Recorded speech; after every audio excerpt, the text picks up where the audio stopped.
Hello and welcome to another video. Today I got the S24 Ultra, and I know you guys are gonna say, didn't you get the iPhone 15 Pro Max like only a week ago? And yes, I did. However, I exchanged it for the S24 for a few reasons, which I'll get into. But first I want to talk about what I actually liked about the iPhone 15 Pro Max, which there are a few things. One thing, even after using the S24 Ultra camera, I still do like the iPhone's camera in a lot of ways, even more than the S20, in a lot of ways over the S24 Ultra's camera. I feel like iPhone just has unbeatable video quality, even with this new S24 Ultra. It still doesn't beat iPhone's video quality, in my opinion. I think they are just top notch in terms of video quality. They're very hard to beat. Second thing, also, photo quality is very, very natural. Meanwhile, I think Samsung and a lot of other Androids just kind of over sharpen and do over brighten it, or kind of oversaturate things in general a tad too much on some photos. On some photos, they're very, very natural, but it really is kind of circumstantial and a little bit situational on whether or not, to over sharpen or oversaturate your image. I mean, I know you can just decrease the saturation in an editor, but still, it's kind of tedious. So yeah, I do prefer Apple's more natural kind of what you see is what you get kind of thing, kind of like shooting. And I do think Apple's is just still slightly faster in terms of time to capture, so that's another thing. But I do prefer some things on the Android. For example, there's just way more customizability. This is like a huge thing on Android that they do leagues better than Apple, which is just customizability in general, and especially in the camera app. You just have a lot more options in terms of editing your photos, and also just a lot more camera modes, which is really, really, really nice to use. So yeah. But I want to talk about actually the big issues that I have with the iPhone. And first of all, the biggest issue I have with iPhone are the extra steps required to basically do the same thing that my Android can do in way less steps. A big example being if I want to check the battery and the time at the same time on my Android phone when I'm in full screen, because I like to do that a lot, I can just swipe down once and then boom, I can see everything on an Android. Even in default settings, it just lets you do that.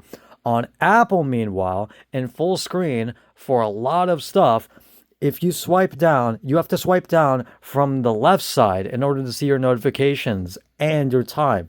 But you have to swipe down from the right to see your battery and all the battery on your devices. And at that point, why not just combine it into one setting like Android does? At least, again, that's just my thought process. It's probably it comes second nature to a lot of iPhone users, I bet, but still, coming from Android, especially after using Android for a very long time, because I have been, it just sucks not being able to just do something just right away, just as I want to in one step. I have to do extra steps in order to do the same thing. I just don't like that. And that's the biggest reason, honestly, why I'm going back to Android and I went to the S24. It just sucked not being able to just do stuff way easier on Android. And also, sometimes they do overcomplicate a lot of things, even when they try to simplify everything for everybody to understand, because that's Apple's basically whole business model, to simplify a lot for basically everyone. They still overcomplicate the hell out of some things. For example, their settings are very, very, very convoluted in my opinion. I know a lot of people have gotten, again, used to it, and that's probably because, again, I've been using an Android for a while, so I do have some bias towards Android, but Android, even for people that use iPhones, probably even then, it's still not that hard to understand where to go. It's really not. Because Android is even when you're on, you just open up the settings app, just right then and there, it shows you all the subcategories in a specific category, and you can just see all the subcategories in specific categories, if that makes sense. You can just see everything. When on Apple, it doesn't hold your hand at all. It doesn't fucking give you any direction. It just says, hey, this is named this, and so just find a specific setting you want and just have fun. Why? And I know there's a search function, just like Android, but the second problem I have with the settings is that there are a lot of things that are named really stupid stuff. For example, Apple's camera like default like camera like stuff that is turned on for the settings are terrible, like awful. A lot of them you should just turn off. A big example being something called stereo sound, and you would think, this would record stuff in stereo, but no. In fact, it's not that at all. Apparently, when you zoom in, it makes your voice way quieter, and then when you zoom back out, it makes your voice at normal volume, and that's called fucking stereo sound. Apple, why did you name it that? That's probably one of the stupidest setting names I have ever heard. And I know, yes, Android does kind of name stuff like kind of stupid stuff as well sometimes, but fucking come on. Stereo sound has nothing to do with zooming in to make your voice or your audio quieter. That has nothing to do with stereo sound at all.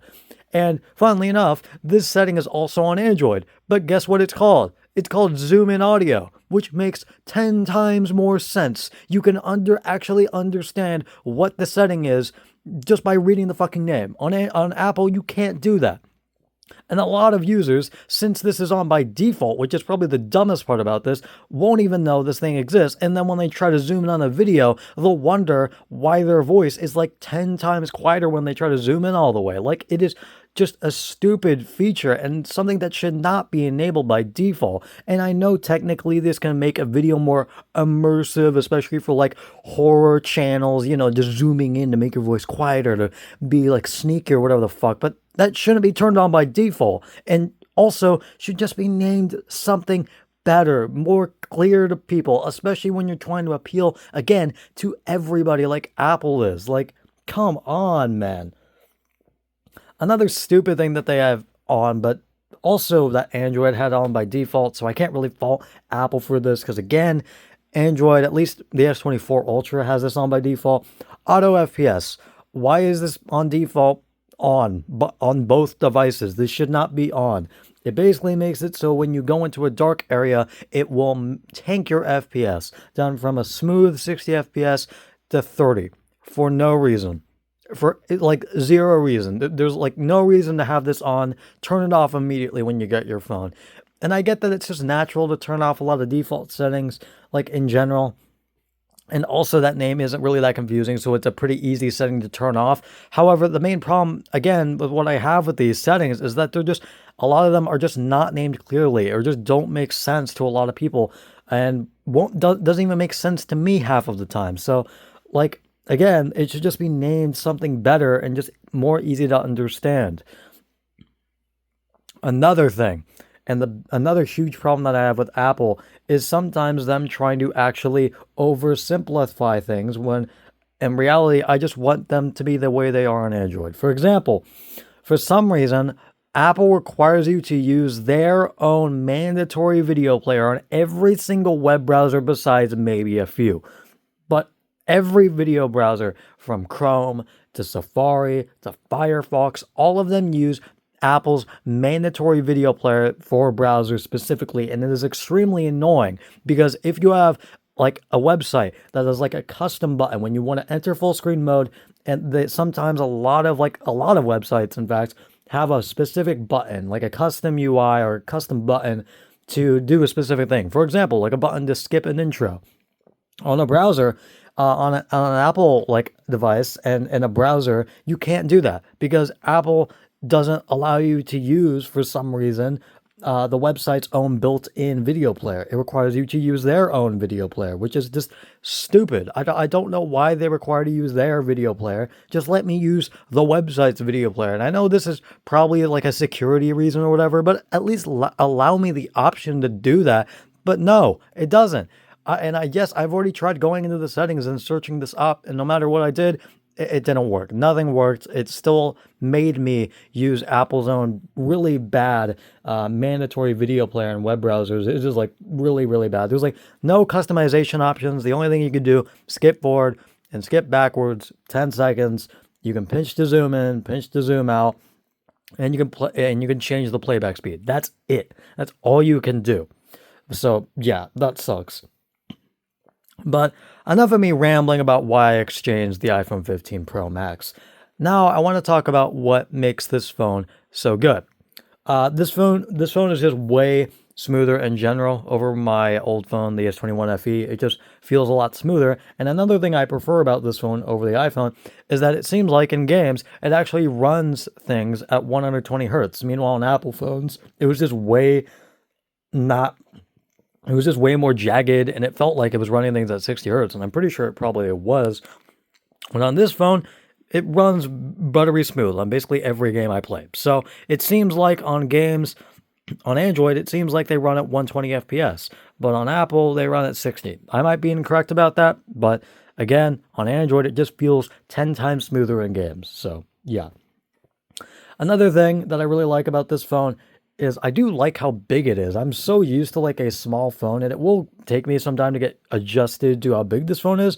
But yeah, the S24 Ultra is fucking huge. This is 6.8 inches, which is even bigger than the iPhone 15 Pro Max.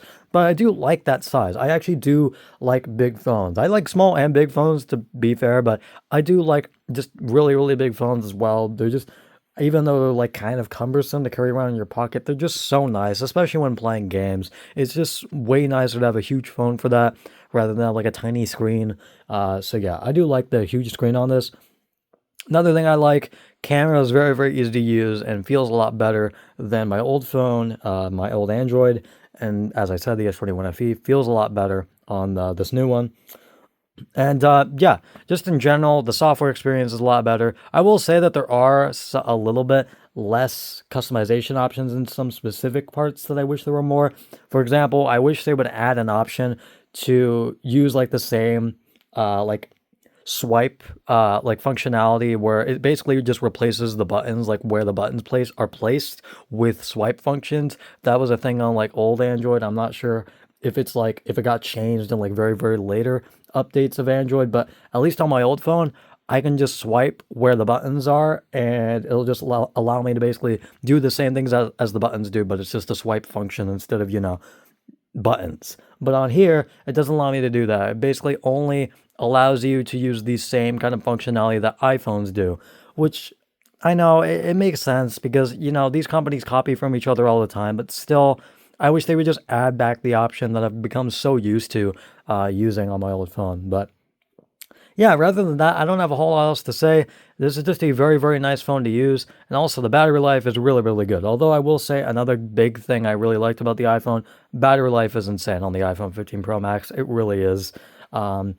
But that's not to say that the battery on this phone is bad. And in fact, as I just said, it is really, really good and like way better than my old phone. My old phone was like awful in terms of battery life. So yeah, this is a lot better. So I will make more videos about this phone a later video. So yeah, that's basically it. I don't have a whole lot else to say, and I will see you guys later. Goodbye.